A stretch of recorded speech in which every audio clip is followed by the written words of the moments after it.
Good evening, everyone. Welcome to the special board meeting number 2 for the water rate study, public and special board meeting, our workshop. This is the second workshop we've had. The first one was on February 11th, and we have the one tonight, and then we have the regular board meeting next Tuesday, March 3rd, in which the board will vote to accept or not the consultancy water rate study, which we're going to review tonight. So I'll move on to welcome everyone for coming, and I'll move on to the first agenda item, which is open time. So if anyone in the audience has any issues they'd like to bring up before the board, not on the agenda tonight, and the agenda item tonight is the water rate study, please feel free to comment right now. Okay. Having said that, I'll close open time, and we'll move on to agenda item number 2, which is the Nevada and Recycled Water Rate Study Workshop number 2. And to make the presentation, introduce the people who will present. I'd like to introduce Drew McIntyre, who's the General Manager of Northwind Water District. Drew? Okay, thank you.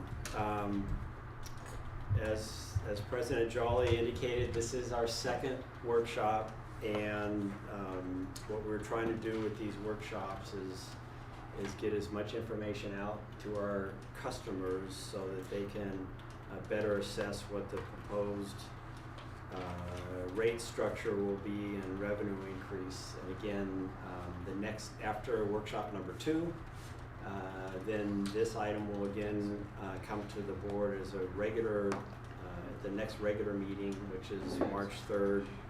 And at that time, the board will be considered accepting the rate study and then giving direction to staff on moving forward with Prop 218 notification to our customers.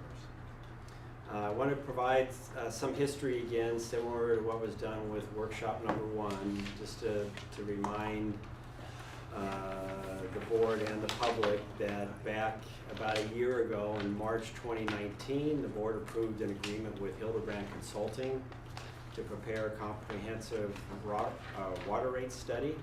And the objective of the water rate study is to develop water rates that are fair and equitable, and to ensure that the district's water rates comply with what is commonly referred to as Proposition 218. Essentially, that proposition mandates that the rate structure generates revenue from each class of customers in proportion to the cost to serve each customer. So workshop number 1 was held 2 weeks ago. At that point in time, we had 6 customers attend, and we had 1 public comment in support of the clarity of the rate study presentation that was provided by Mark Hildebrand and the rationale for the proposed changes. We also had a couple other comments related to the need to ensure that there was messaging out to our customers on the changes in the water rates structures, because the tier rates in particular, because there are some significant changes in there. And then there were some other questions raised on the rate structure methodology, and staff has already been talking with Mark Hildebrand, and those during his presentation tonight at the appropriate location, he'll come back to some of those comments that were raised at workshop number 1. Some of the things that's important to note is, since workshop number 1, we have put the video on our website.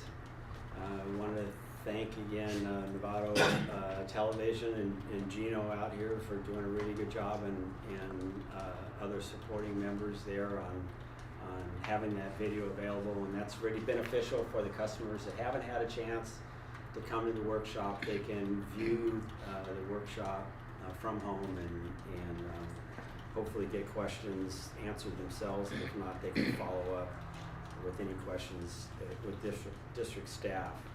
Some of the comments that we've received since that last workshop have been summarized in the memo here. The 2 customers expressed opposition to the rate increase via an email. One customer came into the office inquiring about what tier they would fall under in the new rate structure. And one email was from a customer asking how much their water bill would be with the proposed increases. Again, what we're trying to do with the multitude of changes that are being made here is direct folks to our cost calculator that's on our website.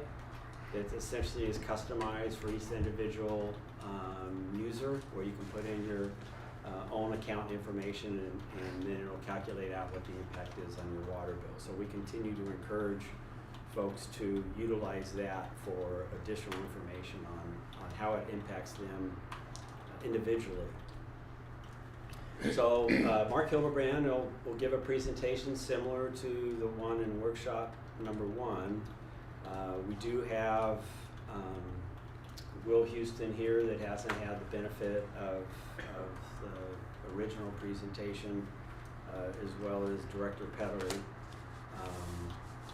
And so in Mark's presentation, he'll again lead the discussion, including the rate setting process, the rate study framework, the enterprise fund revenue and expenses, financial forecast, and rate structure redesign. And a couple other things that I'd like to mention before turning it over to Mark again is to thank Carl Nelson from our legal counsel for attending tonight.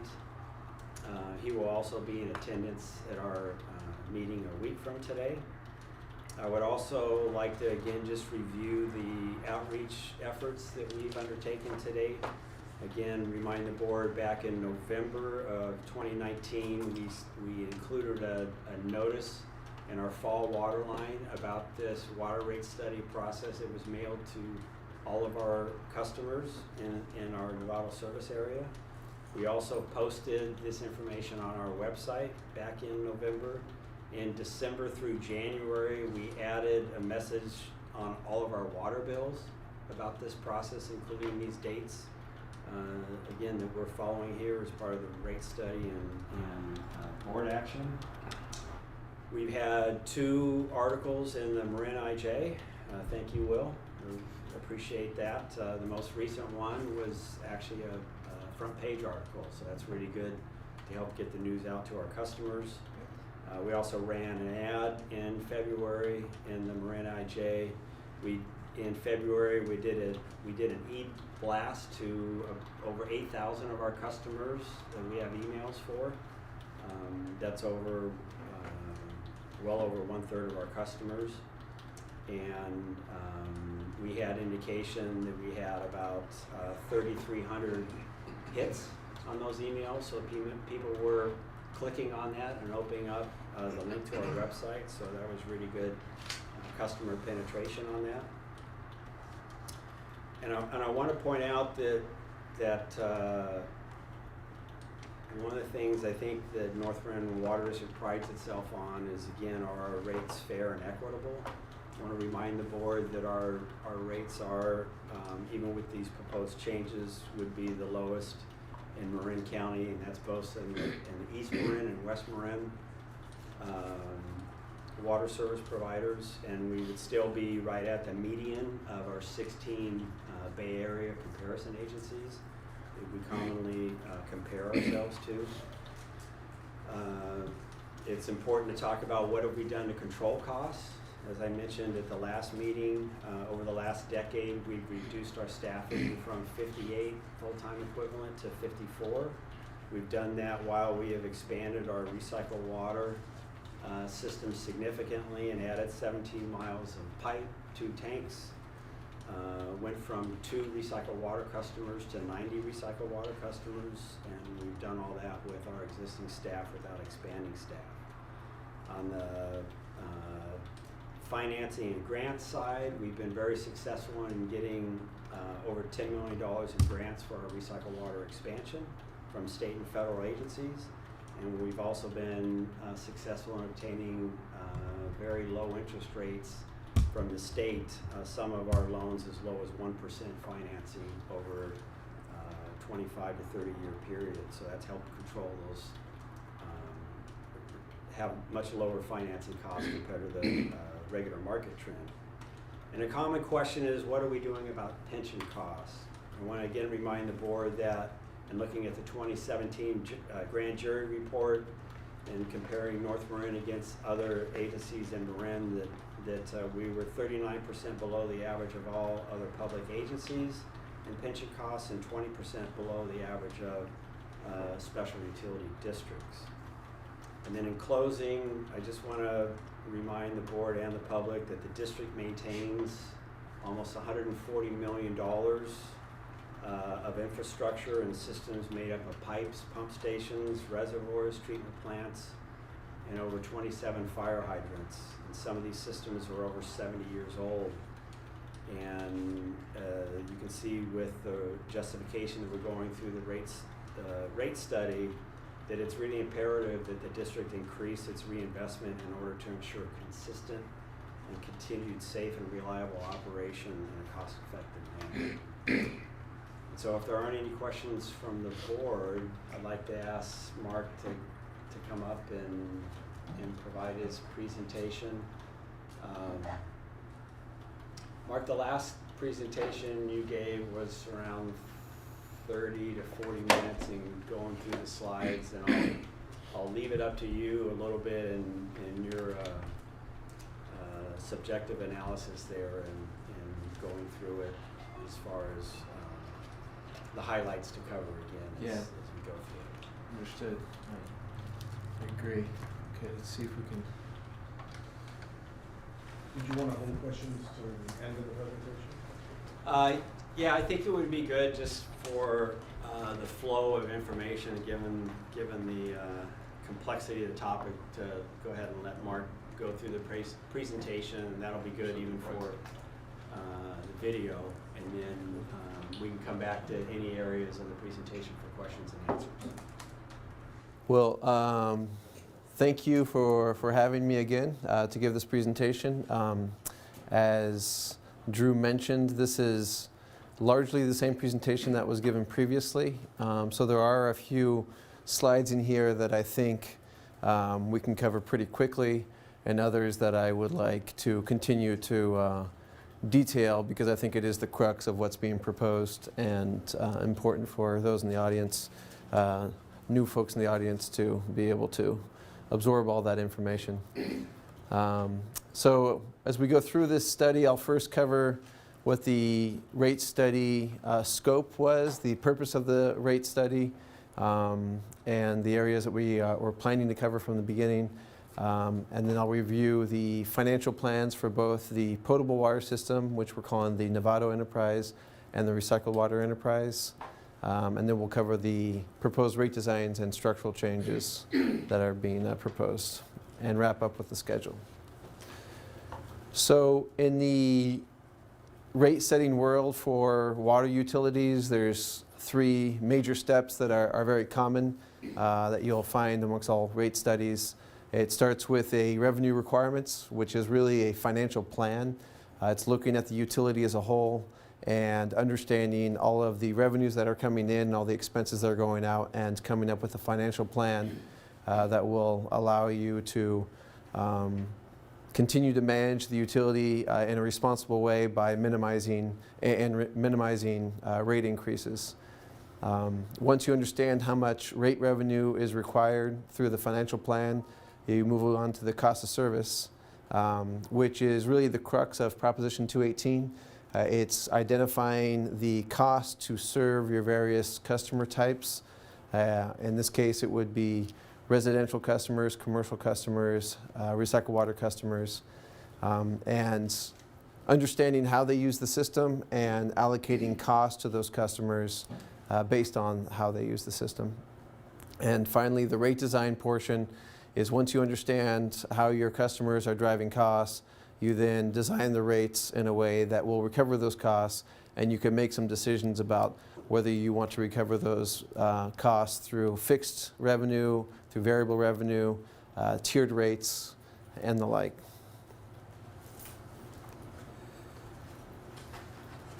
The general framework for this particular study, specific to this study, aside from the general steps that I just mentioned, was that we were looking for opportunities to improve the existing rate structure, but we also wanted to retain the same basic structure. So in other words, we weren't looking for changes for the sake of making changes, but we did want to look for opportunities to make it simpler, namely to allow your customers to have a better understanding of why they were paying the rates that they were paying, help them understand that, and also bring it in line with industry standard and any legal requirements that we thought could be better reflected in the rates.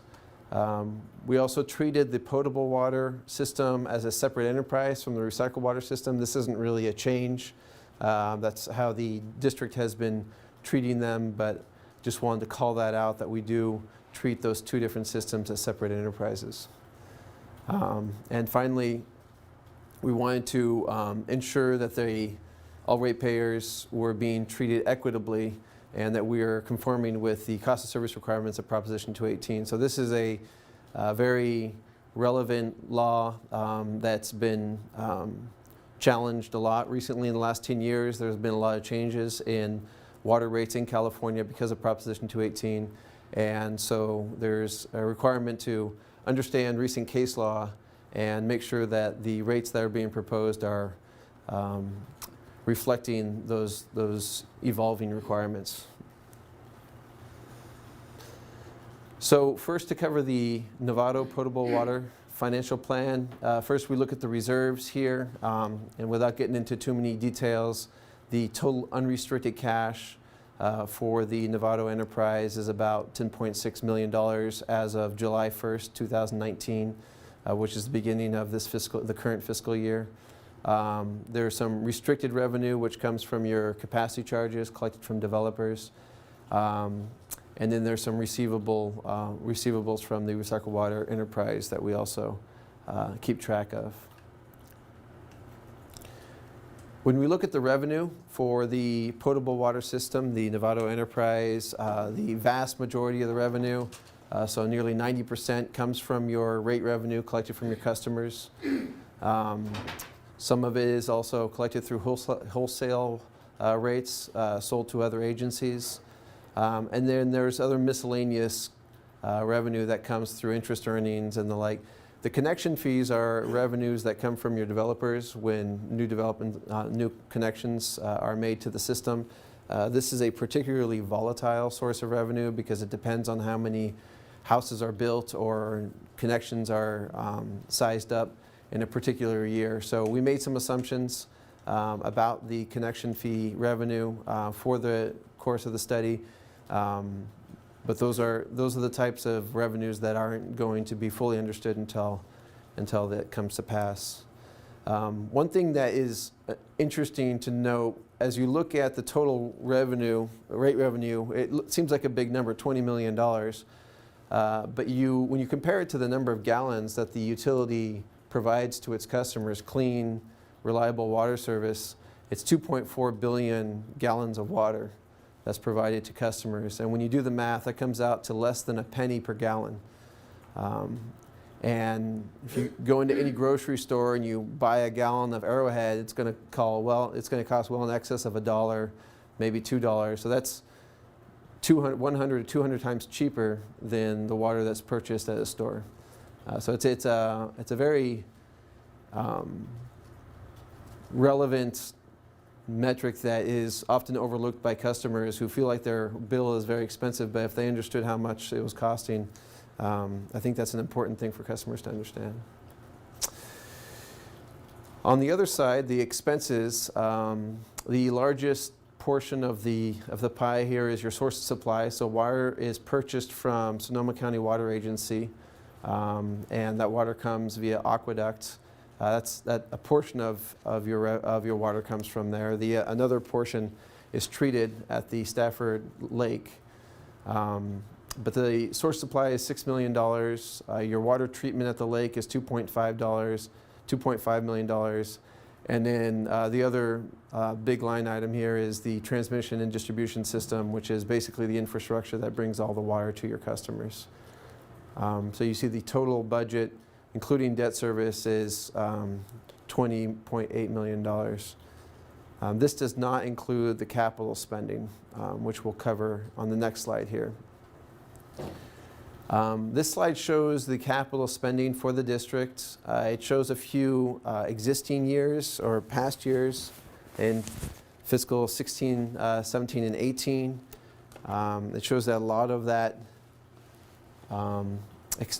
those capital expenses were, sorry, I'm trying to turn my, there we go. A lot of those capital expenses were either debt financed or grant financed.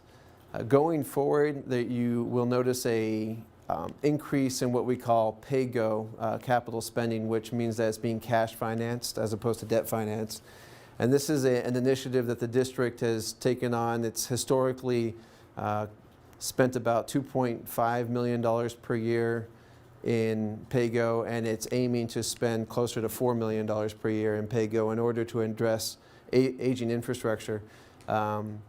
Pay-go, when you can do it, is generally a better way to pay for costs that are reoccurring costs, such as rehabilitation of the system, because when you don't issue debt, you're not paying the interest and whatnot. So the district is trying to position itself financially to be able to pay for more of its expenses with cash instead of paying for debt.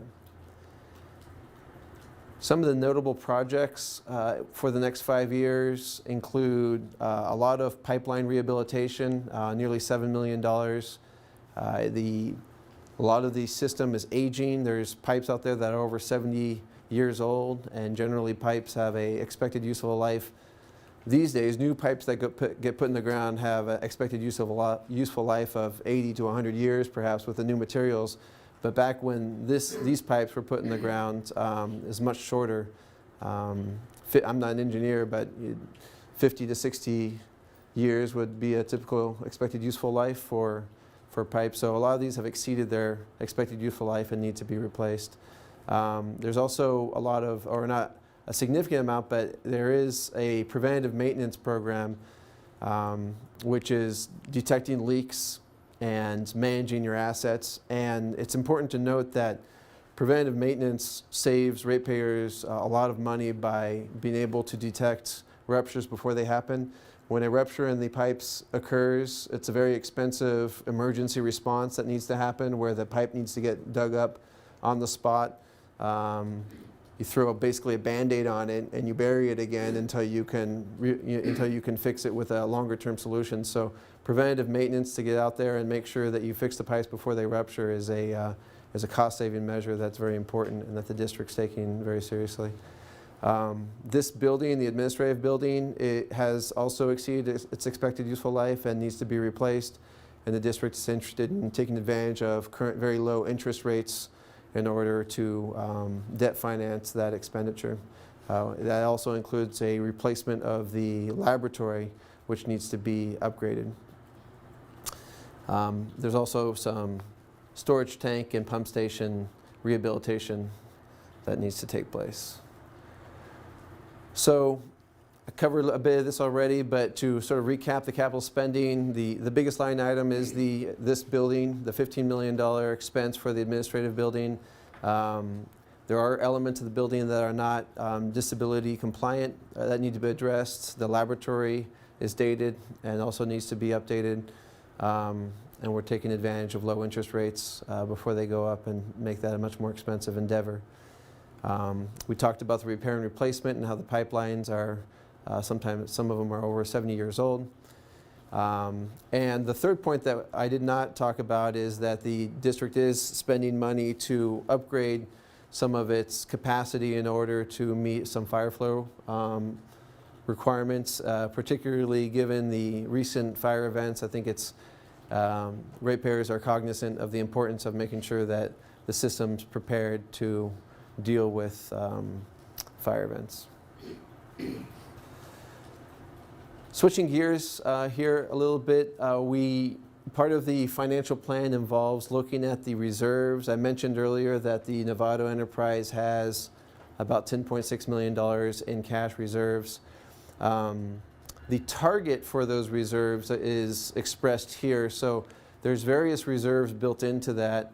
There's an operating reserve, which is a reserve that's intended to anticipate or be prepared for significant changes in operating costs. This particular reserve targets based on an industry standard that you want to keep about 3 or 4 months of operating costs in the bank in the event that something significant happens. So that comes out to $5.6 million.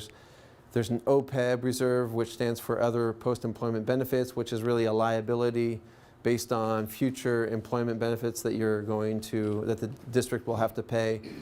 This $4.4 million is based on an actuarial evaluation of what that liability is.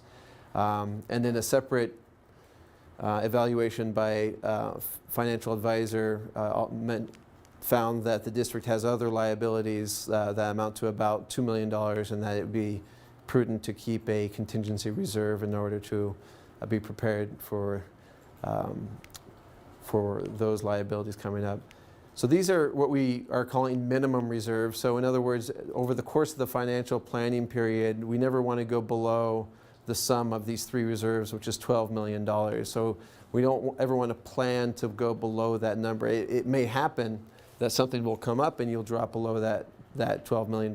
But in terms of the planning that we have for the next 5 years, we don't want to plan to go below the $12 million.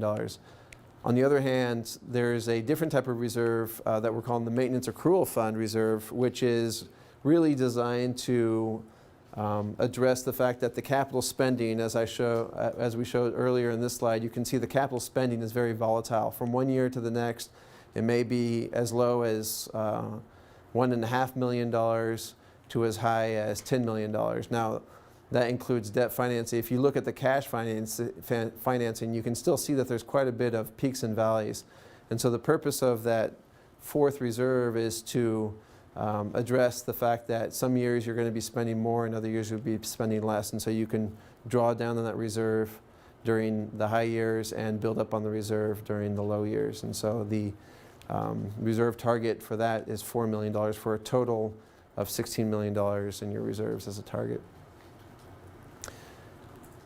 This slide has a lot going on, but it captures all of the concepts that I just discussed. In the top graph, this shows expenses and revenues. And in this particular scenario, we're showing what would happen if the district did not raise rates at all, if we kept the rate revenue status quo as it is currently. So what you see in the background is the green represents revenue. The dark green at the bottom is the other revenue, the non-rate revenue, which I described as interest earnings and capital facility charges, et cetera. The light green here is your rate revenue, and so you can see it stays flat over the course of the next 10 years. In front of that, in the columns, you see the expenses. So the dark purple here is your operating expenses. The red are transfers. The hash is debt. And the light blue at the top is your cash capital. So you can see that any year where the expenses are higher than the revenues is a deficit year where you're losing money. And the graph down below shows that you are currently at $10 million in your reserves. The target or the minimum reserves, as we described, is $12 million. The target reserve is up to $14 million. And you can see the red line is what would happen.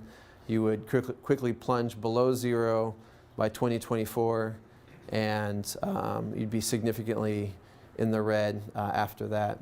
So this picture right here is a very clear picture of why no rate increases is not a tenable solution for the district. This next graph is the same graph, but it shows the proposed rate increases. So we show down here that we're proposing 6%, 6%, 6%, 5%, 5% over the next 5 years. It's not, the board has not yet decided whether it wants to, it is going to adopt a single year or 2 years or even 5 years. It's a decision that the board will make in the next meeting or maybe discussed during this meeting. But so this, we show 10 years of financial planning. We can recommend up to 5 years of adopting rates. but it could be as few as 1 year of rate increases. You can see up here that there are years where the revenues would exceed the expenses, and you would be building up your reserves to meet the target reserves by 2027. So as you can see, as I mentioned before, the reserves never drop below the minimum reserves over the course of the planning period and eventually get up to the target reserves by 2027. One concept that's up here that I should address since it's here is the debt coverage ratio. So this is a financial metric. It's a measurement of how easily the district can pay for its debt. It's a requirement of existing debt to meet a certain number. In your case, the minimum is 1.25 is the minimum coverage, and you would meet that requirement easily with these proposed rates. In the previous example with no rates, you would not meet that requirement, which is why it's highlighted in red, and that would put you in default of your existing debt obligations, which would hurt the district's credit rating in the future should that happen. And that would, a lower credit rating means that any attempts to borrow debt or borrow money in the future would be more expensive for the district. So one very important component of both the reserve policies that are being proposed and the debt coverage numbers that are being targeted is making sure that the district continues to maintain its credit rating, which is a very positive credit rating, so that it can continue to qualify for cheap debt, which ultimately is a benefit to your ratepayers. So the things that are driving these rate increases, these 6% rate increases followed by 5%, is that the operating costs have increased by over 6% over the past 4 years. A large part of that is being driven by the increase in the costs from SOQA, from Sonoma County Water Agency. Their water sales, the cost of purchasing water from them has increased between 5 and 6%.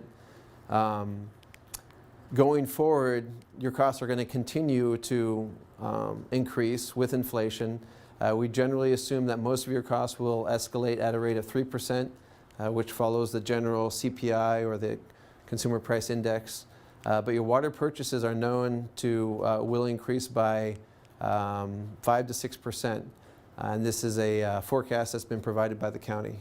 So that's a large portion of why the rates need to increase by the 6% that we're proposing, is that a significant portion of your operating budget will be increasing by that much. There's also the increase in capital spending that was described, which is largely going to rehabilitation and reinvestment of the existing system.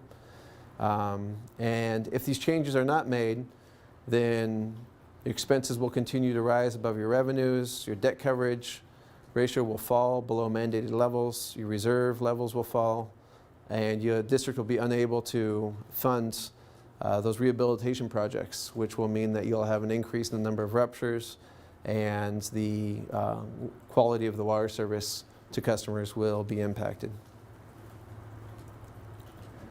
So that's the Novato water enterprise. I'll switch gears to the recycled water enterprise. A lot of these slides are similar, so I'll go through them a little bit faster pace because I think the concepts are familiar now. The unrestricted reserves here are $400,000, and larger restricted reserves. The revenue that comes into the recycled water enterprise the majority comes from the sale of recycled water. There's also a transfer that comes from Novato. This transfer is essentially system development fees, developer fees that are being collected and being used to pay for the recycled water infrastructure. The recycled water system was built as a new source of supply for the district because going out and purchasing new water rights would be potentially an even more expensive endeavor. So the district increased its portfolio of water supply by building this recycled water system.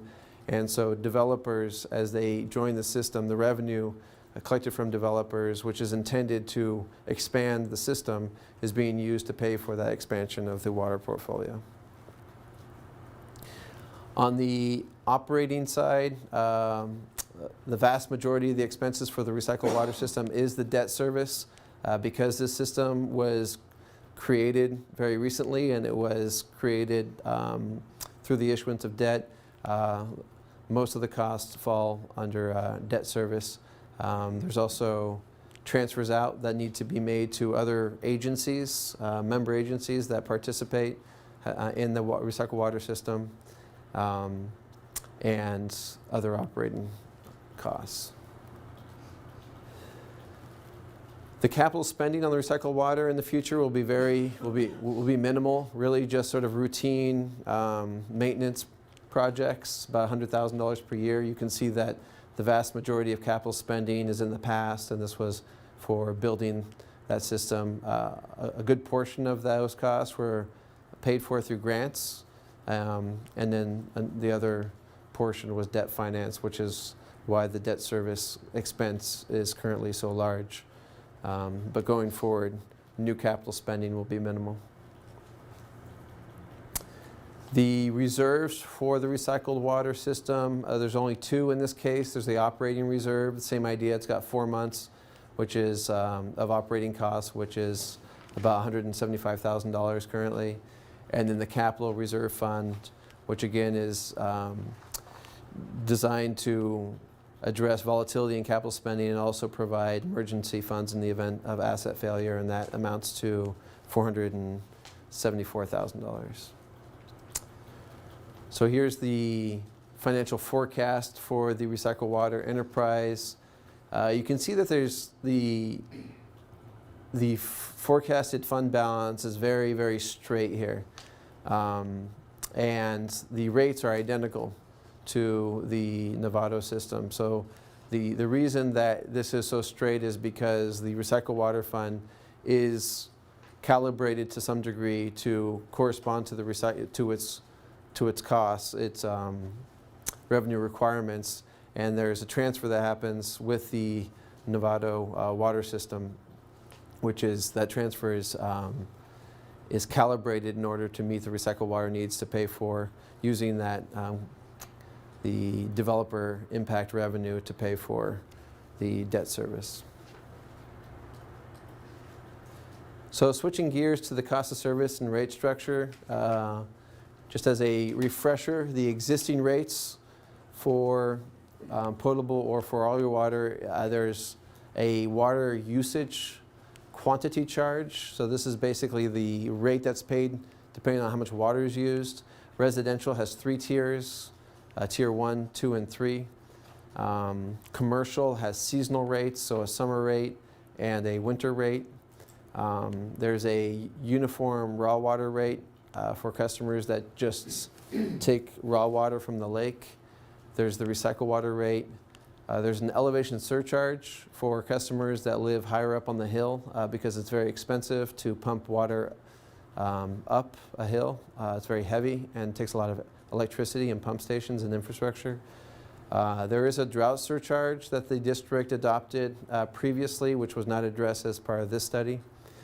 And then on the other side of the bill, there's the fixed service charge. So the service charge is a fixed depending on the size of the meter that the account has.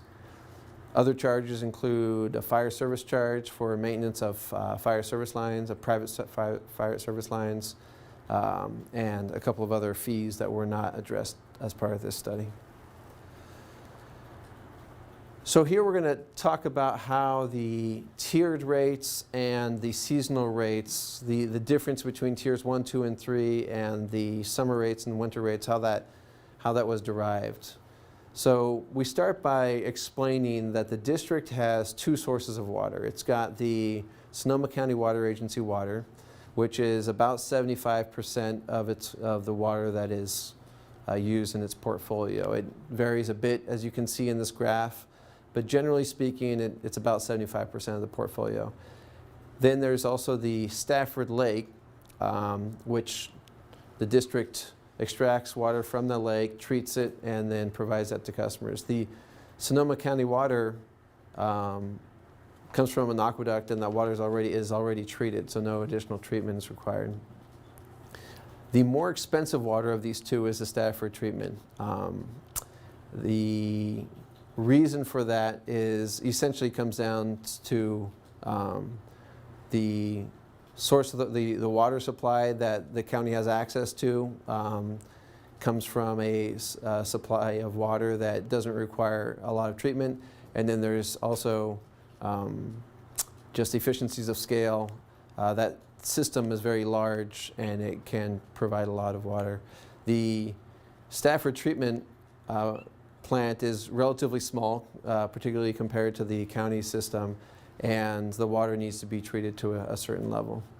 So the relative cost between treating water at the lake versus purchasing the water from the county is about 21% more expensive treating the water. What we're going to demonstrate here is that the tier prices for the tiers 1, 2, and 3 are based on this cost differential between the different sources of supply, and that the amount of water received in tiers 1, 2, and 3 is based on the amount of water that's available from these sources. So what we see here is that this is generally explaining what I just conveyed, which is that in Tier 1, for the residential rates, Tier 1, the amount that's going to be paid for Tier 1 water is going to be based on the cost of Sonoma County Water Agency water, and that the amount of water sold in Tier 1 is based on the amount of water that's purchased from the county. Conversely, for Tiers 2 and 3, the cost of Tier 2 is based on the cost of treating water at the lake, and the amount of water sold in Tiers 2 and 3 is based on the amount of water that is treated and sold from the lake. The difference between 2 and 3 is that they're both based on the cost of Stafford Lake. However, Tier 3 is based on, includes some conservation costs. So this is used to fund the district's conservation program, and it's being charged to Tier 3 based on the fact that it's customers in Tier 3 that are really driving the need for that conservation program.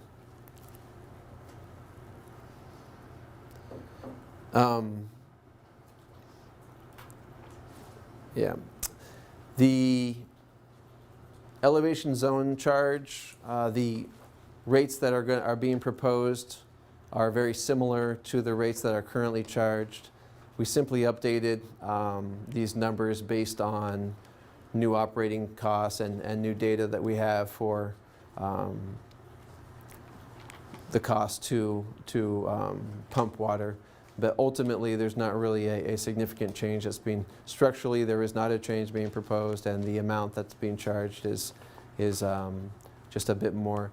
It's about $2 million is the additional cost needed for pumping water.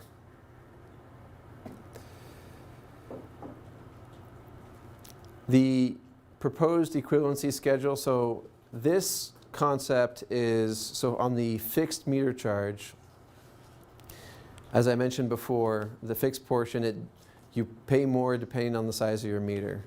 And the industry standard for determining how much more you pay for a larger meter is based on the flow rating for these different meters. So if you look at these different size meters, they're rated for being able to pass a certain amount of water through them as measured in gallons per minute. That rating can be turned into a ratio between the different sizes, and that ultimately, that ratio is what determines how much more you'll pay for a 1-inch meter as compared to a 5/8 inch meter. The existing equivalency schedule, or the ratio that is using for current rates, is based on this concept, but it's also based on a different concept that we looked at more closely and determined that we were more comfortable using this equivalency schedule, which is published by AWWA, which is the American Water Works Association. You will see that the numbers are significantly different for the larger meters.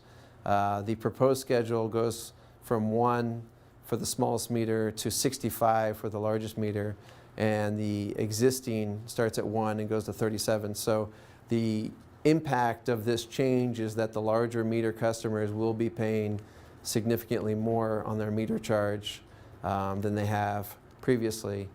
And we did spend quite a bit of time looking at this and making sure that we were comfortable with these recommendations, and this is in line with industry standards.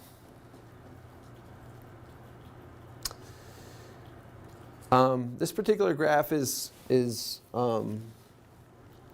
shows that we're not proposing a significant change in how much revenue we're collecting through the fixed revenue versus the variable revenue. Currently, the district recovers about 24% of its revenue through that fixed charge, and we're proposing an increase to 27%. So it's a slight increase, which is what the industry trends are showing, that utilities are generally recovering more and more of its revenue from fixed revenue in order to better reflect the cost of providing service. This slide is a little bit different than the version that we showed last time.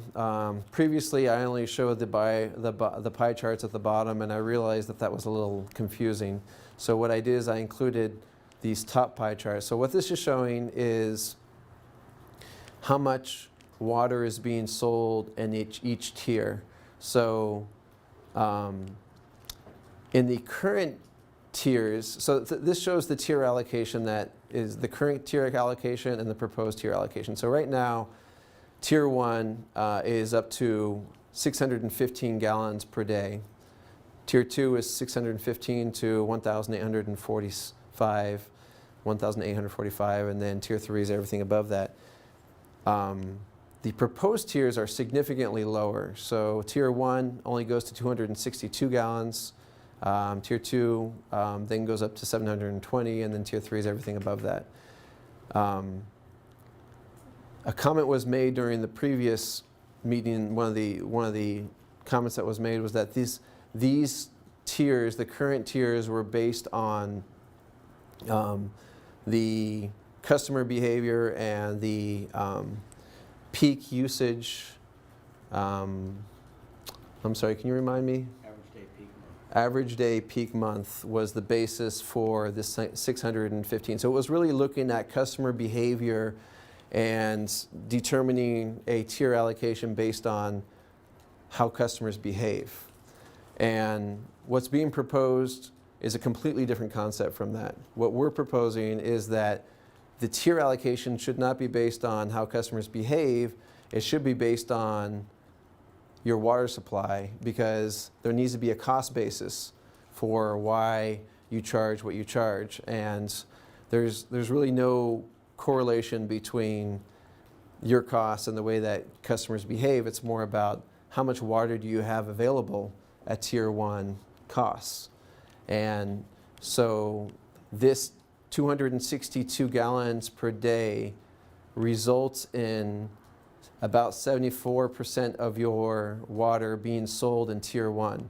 And again, remember, I mentioned earlier that 74% of your water comes from Sonoma County Water Aquifer Agency. So that's the purpose of this number, is really in order to make sure that you're selling as much water in tier 1 as you're purchasing from your cheapest source of supply.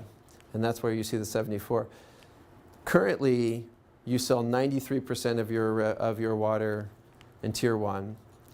You sell 7% of your water in tier 2, and you sell less than 0.5% of your water in tier 3, which really makes tier 3 nearly meaningless in terms of the number of customers that are affected by it, and whether it's even a relevant tier that affects your customers. In terms of revenue, what you see is that each one of these tier 2 and tier 3 are expanded because the rates that are paid at those levels are pretty high. So you do collect 0.8% of your revenue from tier 3.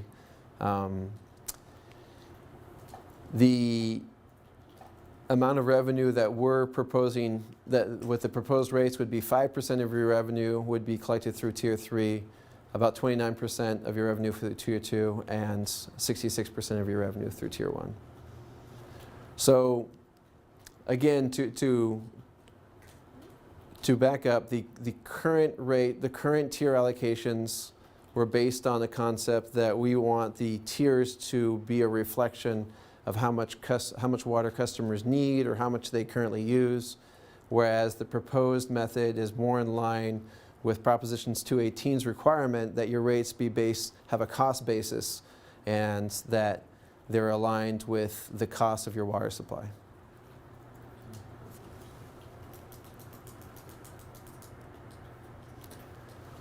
So I apologize, this slide has a lot of numbers on it, but this is a good slide for you to take home and look at. It's a good reference slide. Again, it shows the tier allocations here on the left.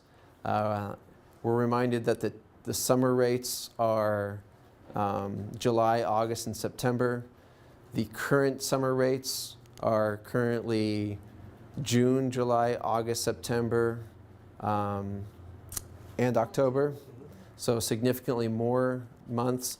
The reason that we picked these 3 months is because it's the middle of summer and the highest water use, but also this results in 74% of your water being sold during the winter at winter rates. And again, that 74% being the cheaper water. The winter rates are the cheaper rates, and so we want to make sure that we reflect the amount of water sold in the winter rates as being a reflection of your Sonoma County Water Agency water supply. So you can see the various percent changes that happen to the different Zone A, B, and C, which is the elevation charges, the summer and winter, Tier 1, 2, and 3. I won't go through all of these numbers individually, but what we will do is look at some of the bill impacts. So if we look at specific examples of different types of customers and how they'll be affected. So here we look at single family.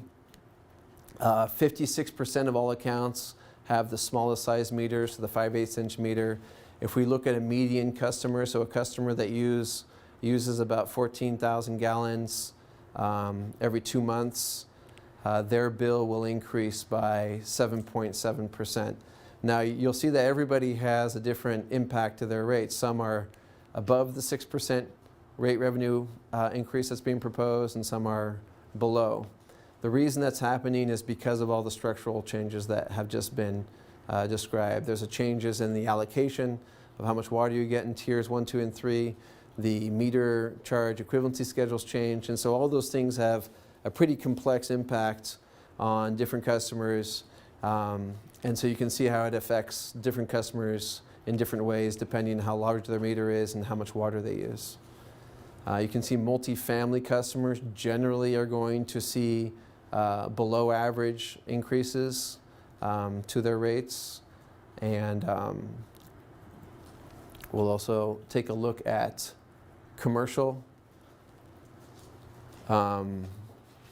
Sorry, there was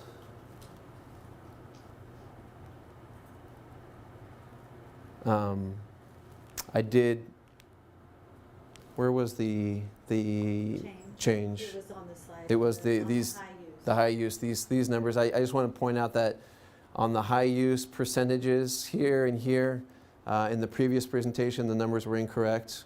There was a break in the formula, so these numbers that are in this updated presentation are the correct percentages. How did that come to your attention? Julie came across it. We were confirming the online rate calculator to what the rate structure was, and so between Paul and I were able to kind of test it out and then discover that.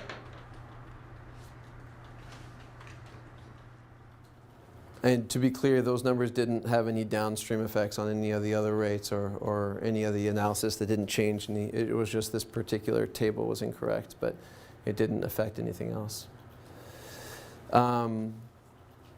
For the commercial customers, you can see that there's different impacts during the summer months versus the winter months, as you could expect. Summer months are going to see higher than average increases, and a lot of the winter months are going to see lower than average. And remember, there's now 9 winter months as opposed to 6 winter months currently. So these lower increases are going to happen more frequently than these higher increases. The weighted impact, so if you look at the year in its totality, you can see the percent change of the annual bill to these different types of customers. So we looked at different meter sizes and what average water use for these different types of meters.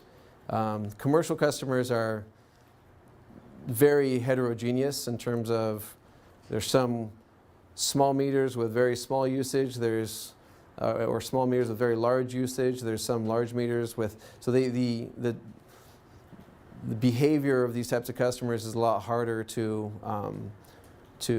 come up with a typical customer than it is for residential, which there's more of those customers and they tend to behave very similar to each other. Here's a survey that Drew mentioned earlier. This is 16 agencies that the district has historically looked at, compared itself to over the years.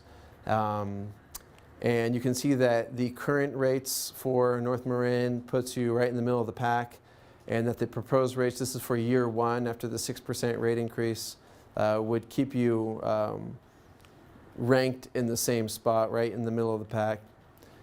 We did not do this survey for years 3, 4, 5, 6 because we don't know what everybody else's rates are going to be in years 3, 4, 5, and 6. So, or sorry, 2, 3, 4, and 5. There's also changes to the fire connection charges. This is a charge for private fire service to some commercial customers, and the district has to maintain their service line, and so there's a specific, it's about $155,000 in annual maintenance costs which need to be passed on to these customers, so we updated these numbers. And that's the end of my presentation. We have some future dates up here, and I'd be happy to take any questions. Mark, on the bill impact, the new graphic will be put on to the webpage. It's already on there. It's already on there. Yeah, it was incorporated into your agenda packet and on the Right. website. We found it when we were testing out the online bill calculator, so it's Okay. been up for, as soon as we discovered it, it was corrected and we updated it, and it Thank you. actually was, the percentage increases were higher for those customers, so it's in line where it should be, which is showing modest increases, so. The other question I had, Mark, was looking at the 6% proposed. I looked at my rate, I looked at my individual account and studied that on the rate calculator. And with your bill impact residential aspect particularly, some people are going to have, like me, more than 6% increase. Now, is that premised on the 666, or how many percentage rate increases do you have in there? And does it come back down where the first year is the biggest impact, and then it gets less for people going forward? So the numbers that you see in the bill calculator are just for year 1, so it's just the 6% overall increase, and as you point out, it won't be 6% for most customers, it will be something other than that. Going forward in years 2, 3, 4, and 5, everyone will have exactly the same percent change. So the fact that there are some customers that go up and down and are above 6%, below 6%, that's something that only happens in year 1 because of all the structural changes. But once those structural changes have been made in year 1, year 2 is simply a 6% across the board increase to everybody's rates, and so it should be a very, very uniform going forward. Right. I had one other question, and that is, because Prop 218, the California Constitution, is requiring us to change our cost basis based on the water supply percentage and not customer behavior, right? Correct. Okay.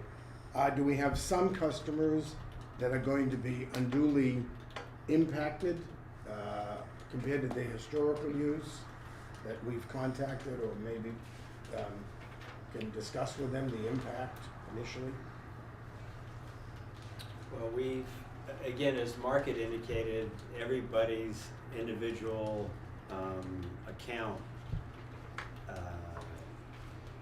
the impact is, the best way to do that is look at the water cost calculator. There's so many changes. Right. It's hard to make general statements across the board. We have communicated with Nevada Unified School District, and actually Julie looked at all of their accounts, and it looks like it's about an 8% increase in the first year. Okay. City of Novato it looks like it's a little bit over 9%. I do want to mention, however, that over the last 3 to 5 years, we've converted a lot of both the Nevada Unified and the city accounts from potable water to recycled water at no cost to them, and that ended up being about an 8% decrease in cost. So if you look at it over a 5-year window, the increases that they're looking at right now here are tempered a little bit. Through that Thank you. analysis. Thank you. I think it's page 113, it's actually that way. What's the logic again on the tier allocation from the current, say 0 to 615, that the proposed 0 to 262? What's the logic of shrinking those numbers, bringing them in? So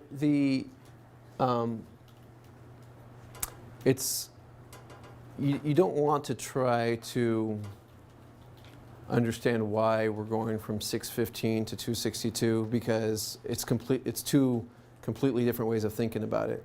So it was, the 615 was based on one school of thought, which has merit in itself, and it was a very common way of setting rates in the past, and it continues to be in some cases, where absent any other logic, let's set the tiers based on customer behavior. So lots of utilities set their rates on what's the indoor water needs of our customers. You know, we're going to say it's 55 gallons per capita per day, and so you come up with this allocation for tier 1 based on here are indoor water needs, and then you look at outdoor water needs for tier 2, et cetera. So that's a prevalent industry practice, but it's also done in the absence of really a cost-based way of doing it, because that's looking at need, and that doesn't affect the district and the cost to provide service to those customers.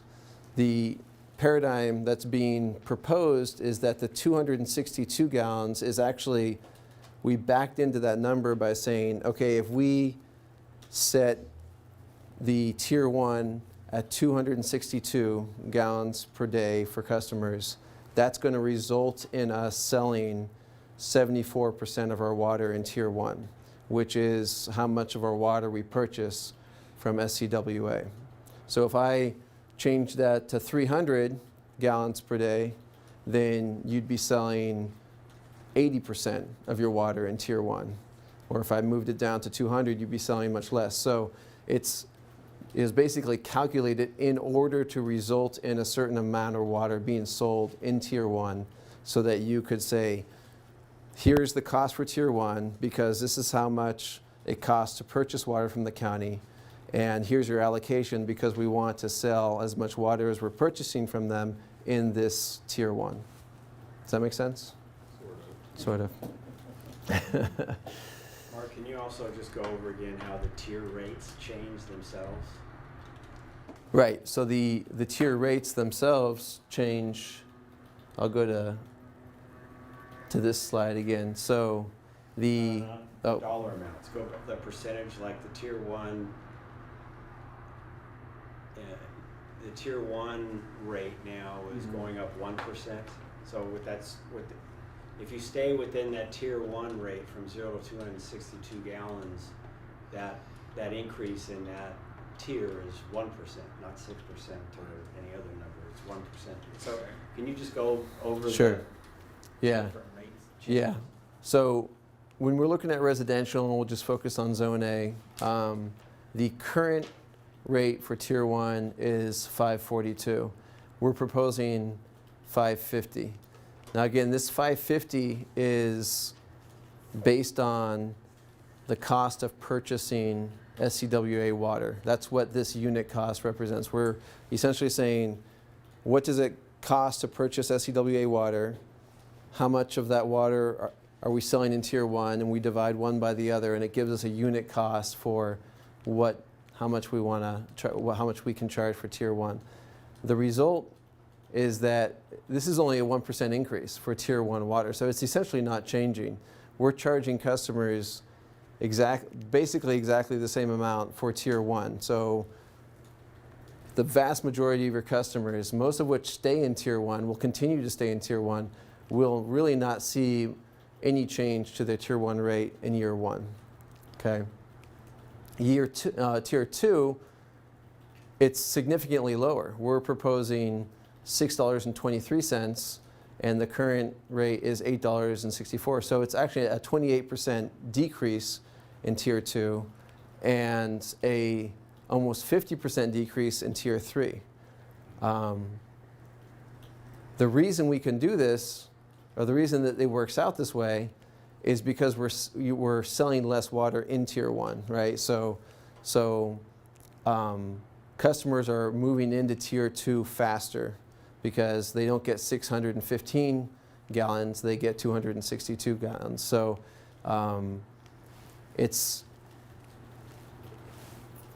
you get less water, but it's cheaper in Tier 2. And it's really important to underline or to emphasize the fact that this isn't being done by policy. We're not trying to achieve a specific outcome of customer behavior, or we want to force people into Tier 2 faster. It's not to try to encourage conservation or because we made a determination of what's the right amount based on philosophy. It's really that we want to sell a certain water supply at Tier 1 rates. And that water supply here for Tier 1 is the SCWA water. And in Tier 2 and 3, we want to sell your Stafford water, which is more expensive. So when I did my rate calculator, it matched the 24% variable going to 27% on for fixed, rather. Right. Fixed going from 20. Now that's regressive, okay? Sure. Right. So do we have any provisions? I think we were talking about putting in effect now, since we're doing 218, to where for people that are really on fixed incomes that are deeply challenged, some people, very few, I hope, where there is some available funds to help them a bit. Yeah, I'm working on a low-income assistance rate program that's going to come to the board next board meeting. So you'll see that it's going to be put into place at the same time the rates will be, once you Right. approve it, it will be effective July 1st when the rate increases go into effect. It'll just be a flat rate, so it'll help with that fixed component of the rate charge. Okay, thank you. And So that- you'll see more next week on that. I glossed over it on slide 8 here, but you can see that the district has set aside $86,000 for that affordability program, which is currently under development. So it was incorporated into the rate study. Good. Good. You were talking about the school district a few minutes ago, and it's been my recollection that over the years, they've kind of struggled. They've got so many things, academic things for teachers, students, and so forth, that they haven't always been able to really adequately keep track of their water use, landscaping primarily. And there's pressures, I guess, probably from soccer people and many others to keep the fields green. Which is good for business for us, but not as good for them, for their budgets. I think you said something about them changing some of the meters or some other things to maybe help them. Do you see other things, that either evident things, or that maybe they hire somebody to come in and look at their whole irrigation system and come up with some further changes?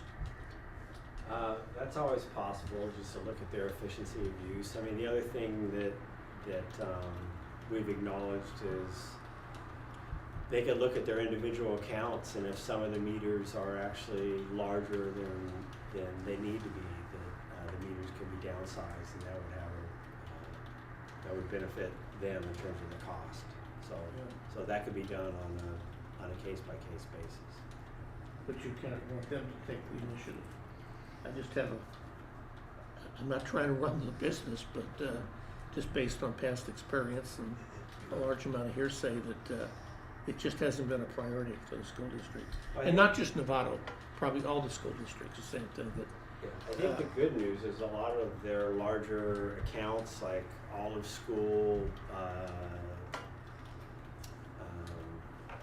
down in Hamilton School, that, you know, we've converted those. The charter school, we've converted those to recycled water. And again, once those conversions were done, and again, that was at no cost to them, their water costs went down about 7-8%. Yeah, that's good.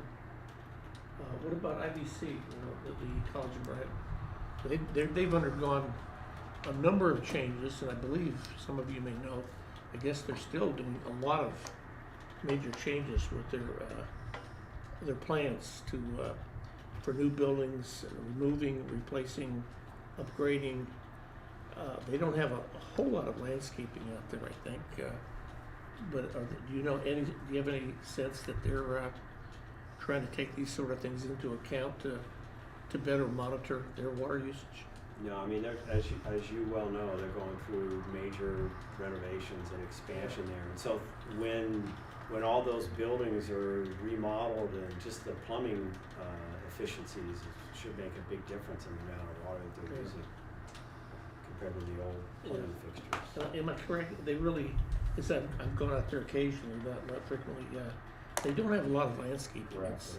It's mostly volunteer kind of stuff. And recall that the city of, the school district and College of Marin participated in the study of the cost, whether it's feasible to extend recycled water up to the campus, and the demands are just not that great. And so the study really showed that it wasn't cost effective at this time. yes, I seem to recall to that. extend recycled water. Yeah, Because there's very little landscaping up there, and there's no changes. There might be a little bit more. They've got some workforce housing planned up there, and when that happens, there'll be a little more water usage, but I doubt if it follows the theme that they've had there in the past, it'll just be, it's inside of the natural vegetation, so I don't see a lot happening. And the school district only has the one school, I forget the name of it, up there at the Ignacio Boulevard and Sunset, is it? Linwood, Linwood, yeah, and. and that's on recycled water as well. Oh, okay. So That's good. recycled is a third component of our supply, right? Correct. Okay, and what does it run at basically on an annualized basis? And then what does it run at as a percentage of total supply in the summer period, which we're decreasing from 5 to 3 months?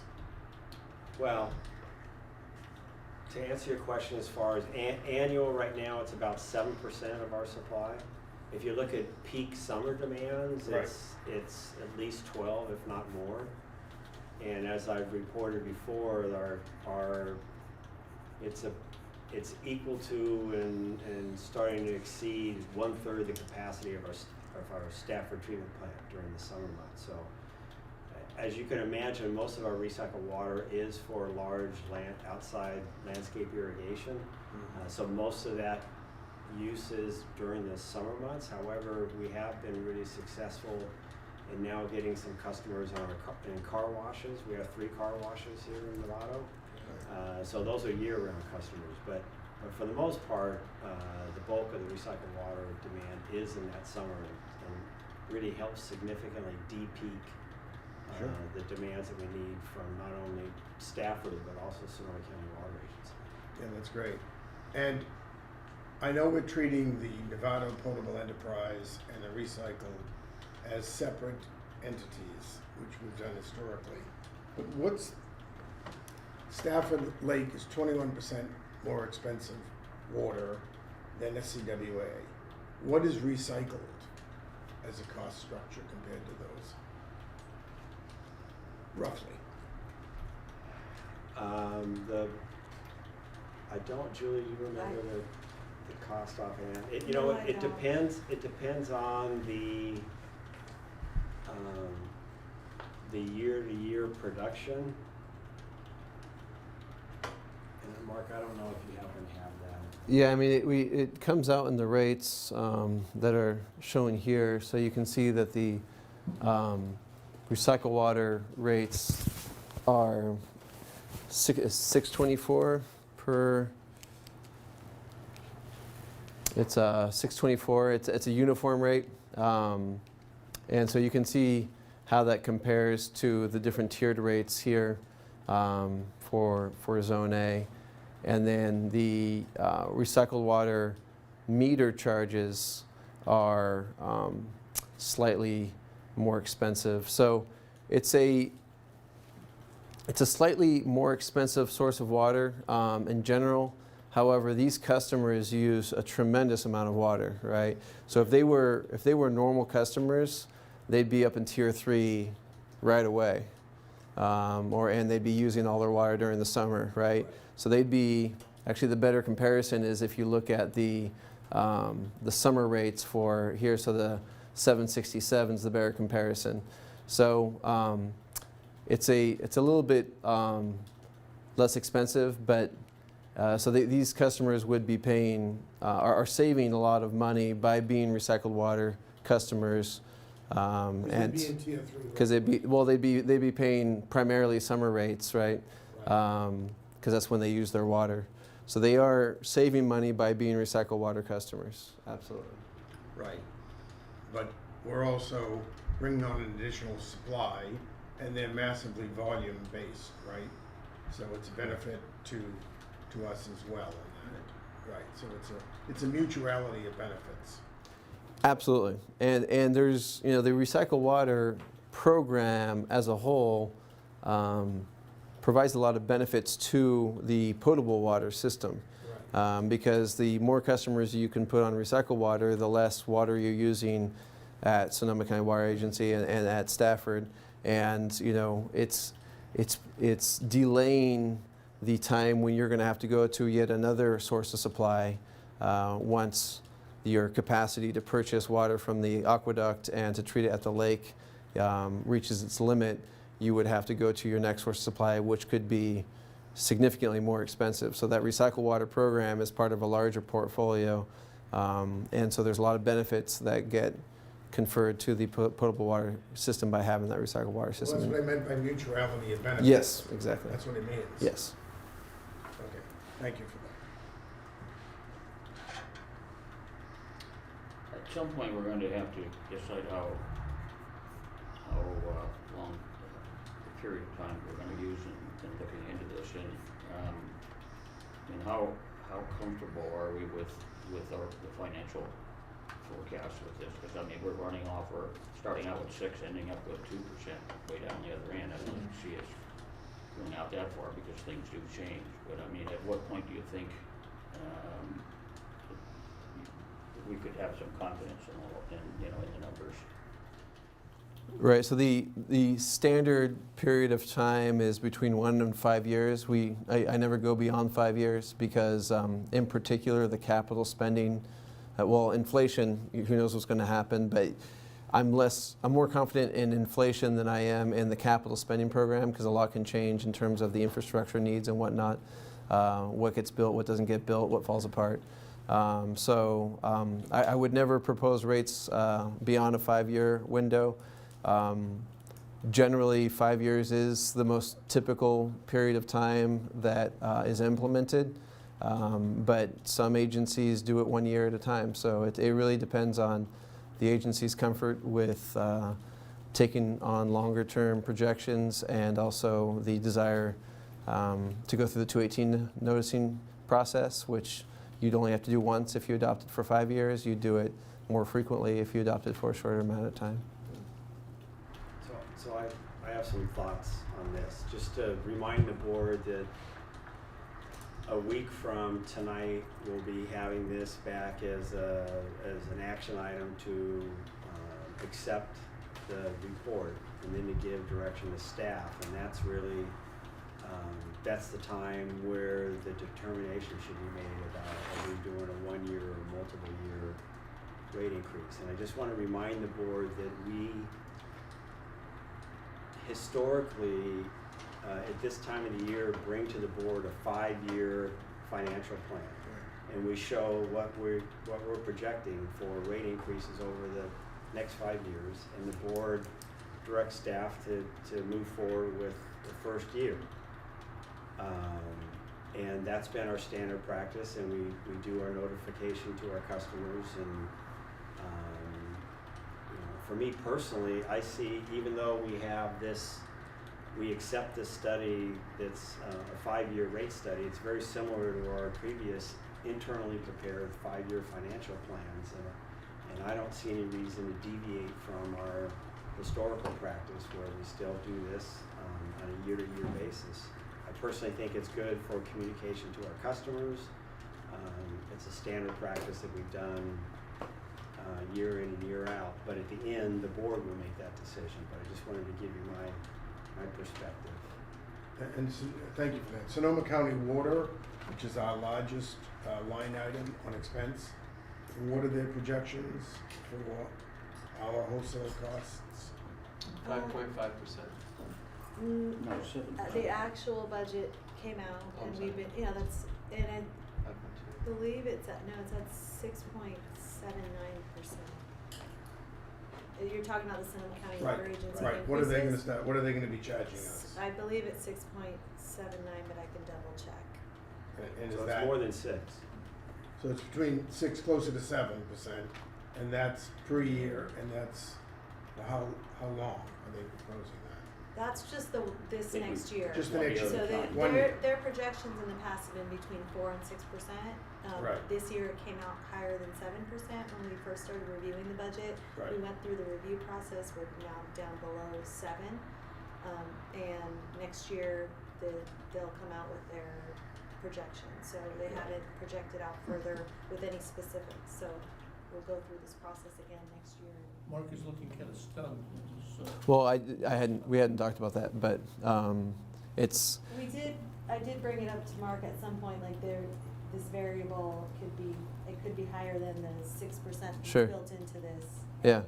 We talked about that being. yeah, no, it's certainly something that we don't have a crystal ball for, and I didn't expect our projections to be perfect. And the numbers that we're currently using was from, we used 6, and that was from the agency itself. That was their previous estimate, and so they came out a little higher, but you know, it's within the range of what you would expect. You know, we're not going to get every projected number exact. Some will be high, some will be low.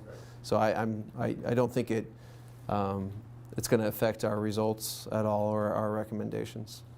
So the reason, Mark, I find your report excellent, having read it quite a bit. But one question I have is the building, we're going to rehab a building that's 55 years old, right? We're just going to rehab it and not tear it and build a whole new building. And interest rates have been coming down even more, and you'll be doing something on financing over the next few weeks, right, Jim? Yes. All right. So of your 6% proposed rate increase, what's the sensitivity for the building of that? Is it 1%? Is it 2% of that? Because the building is going to be 15 to 18 million over the 7-year period. Right. So what percentage of rate increase is for the building? So we have some of those numbers.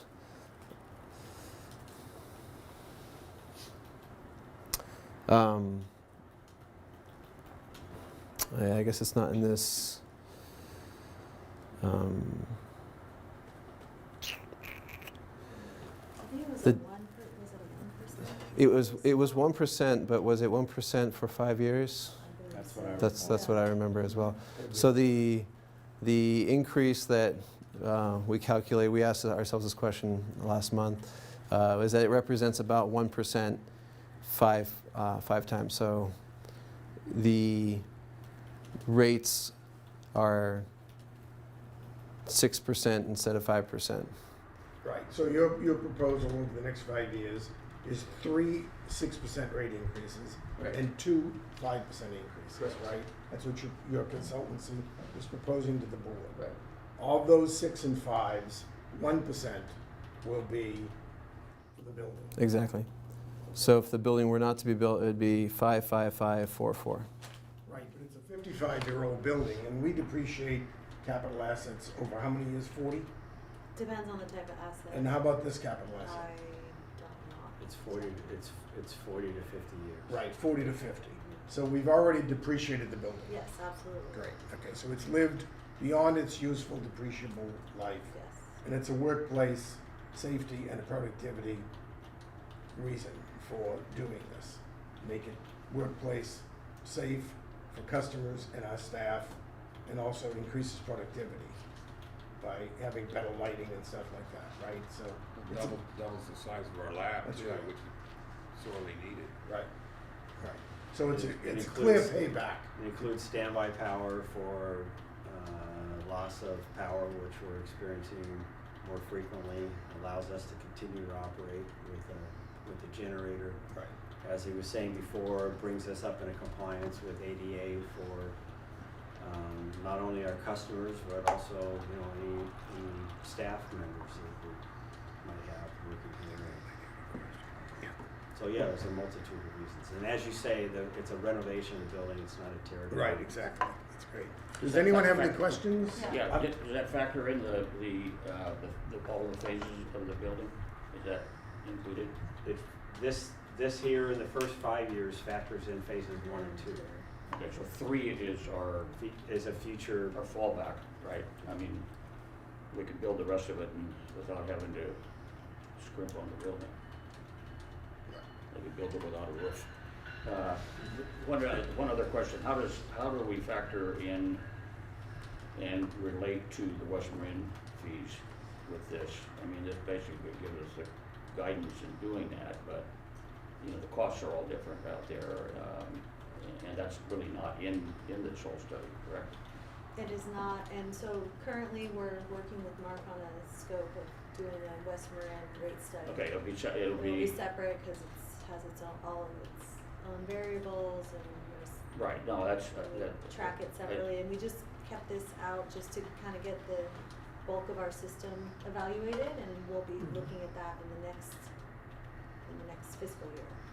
Will we be delaying okay, what do we do for a rate increase So after this year? we'll have the same process that we've done in prior years, is all put together a 5-year financial forecast. right. We'll build in a rate increase based on that analysis, and then we'll do the Prop 218, increase the rates as we normally do on July 1st, and then go through the rate study process in the fiscal year. So this time next year, we'll probably be doing the West Marin system. We had an audience question? Yeah, as a layperson, and you did a great job explaining everything, but it's a lot for me. Could you please explain to me what you mean by the availability of water? Because as a person sitting here who is one single person, and I have family, I can't understand the change in your thinking as far as was the cost basis a mandated thing that you have to do? So So what constitutes availability of water? the availability of water is really based on this graph here. So this shows 5 years of the district's use of water. So the blue line on top there is the amount of water in acre feet it purchased from SCWA, and the yellow line shows how much water was treated at Stafford. And so it shows that the average is about 75% of its water comes from SCWA, and about 25% comes from the lake. So there's nothing binding about these numbers. As you can see, one goes up and the other goes down, and it moves around a bit. But the bottom line is, this is where the district is getting its water, and this is the reality of the district's costs. You know, the district currently purchases about 75% of his water from the county. So that's the legal requirement. Sonoma County. Sorry. The county, most of us think of Marin County. Oh, yeah, I'm sorry, from Sonoma County. The legal requirement is that the district must charge its customers for water service based on the cost of providing that water service. You can't charge one rate that has nothing to do with the cost of providing the service. So this is the service that's currently being provided. It's at these levels of water supply, and so we are reflecting those costs in the rates. So it is a mandated cost basis Yeah. So that you're changing your thinking on a need of an individual family. That's what I'm having a problem with. That's a big, to me, that's a big difference as a Right. layperson. Sure. You know what I mean? Have you gone on the water calculator for your account? I haven't been, please, I'm not computer literate. That's why I have a pen and pencil. Right. But I have done some, looking into interesting going to the meetings, because it's the vocabulary that gets you tied up in. Sure. And when you're not talking about availability, I'm thinking in terms of amount of water available. That is not what you meant. Do you understand why I got confused? Sure. So when you talk about availability, are you talking about the water available to the district, or the water available to the individual customer? I'm going to have to say probably to the district. Okay. Yeah. So I'll defer to Drew on how much is available in terms of Sonoma County Water Agency. Could you purchase 100% of your water from them if you wanted to? Yeah, we could. All right. So the availability of different sources of water is not limited, but there's a reality of how the district is behaving and what their costs are. And you can see those water sources as, and the decisions of where the district gets its water has a lot to do with managing its water portfolio and managing the future of how the district's going to grow into the future and be able to provide long-term and reliable service to its customers. So it will be being based on your district as opposed to the individual person. Yes, absolutely. Yeah, the district is, the cost to provide service for the district is really, it's, the overall cost to the district. The needs of individual customers, while very important to the district, and it's very cognizant of what those needs are, and it does everything it can to provide, affordable service to individuals, those individual needs don't drive the district's costs. And so the district has its hands tied with respect to the legal requirements at the state level that it must simply basically pass on its cost to its customers, and it can't fiddle with the rates in ways that would change their rates so that they didn't reflect the cost to provide service. But it's a great question, and it's at the very heart of what we're doing. Because Carl, our lawyer, will tell you why we now have to obey Proposition 218, which is the whole reason for the structure and the rate water study. Right, Carl?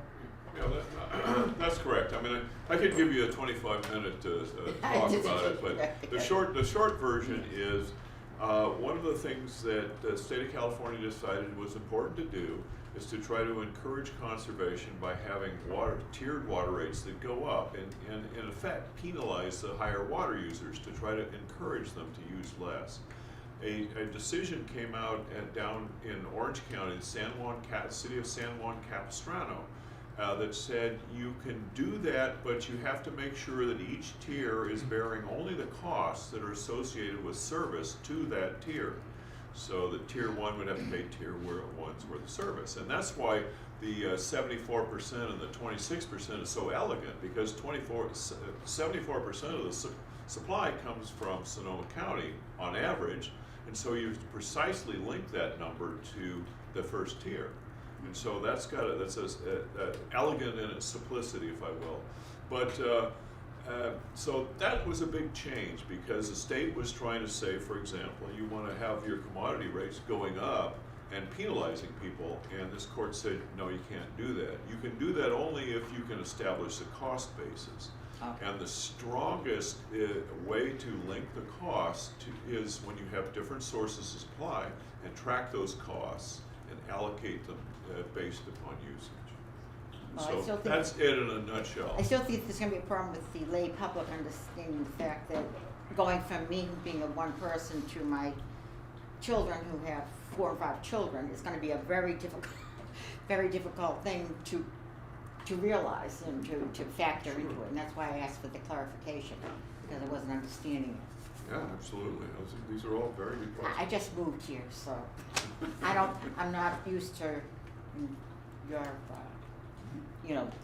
listening to this type of water conservation and water thing. It's very interesting. And we would be happy if you came in during normal business hours. We'd be happy to work with your actual account and show you what impact it has on your account. Well, like I said, I just am new to it, so I just started, and coming to the meeting was helpful to me to understand my water bill. Just how things were working, and that's why, essentially why I came. I was interested in hearing it, and I have enjoyed listening. Even though I got lost sometimes, I have enjoyed it. It's very easy to get lost with all of this. Thank you for coming both times. Does the board or the public or the staff have any further questions on this agenda item? Okay, so just to give timeline, this is the second public workshop we've had. February 11th, February 25th. Will wrote a great article in the IJ on the 17th of February, which gave wide coverage. And on our webpage, staff has done, I think the board would agree, a superlative job in outreach and communication. So if you go to our webpage, you'll see there's frequently asked questions, which are great. Okay, there's a rate cost calculator, which Julie has put on there. There's the full 71-page water rate study draft report, which is Mark's report, okay? And we will have another meeting next Tuesday, the 3rd, where the board will consider acceptance of Mark's report, and then, as Drew said, deciding what kind of annual rate increases, etc., the board chooses to consider. And then finally, on the 16th of June, the board will make a final decision on what the rate increase will be and for how long, right? And that will be after all the feedback we'd like to have. That's the board's mandate, is to be transparent with the integrity of our presentation. That's what we're doing, and that's what we want to do. So if there's nothing further, no questions or anything? Just one clarification. You mentioned how long for the June meeting. A indication of how long will also need to be given on your next meeting on March 3rd. March 3rd, I mentioned that. Okay, Yes. all right, thank you. So are we all set? Okay, I'd like to thank everybody for coming and close the meeting.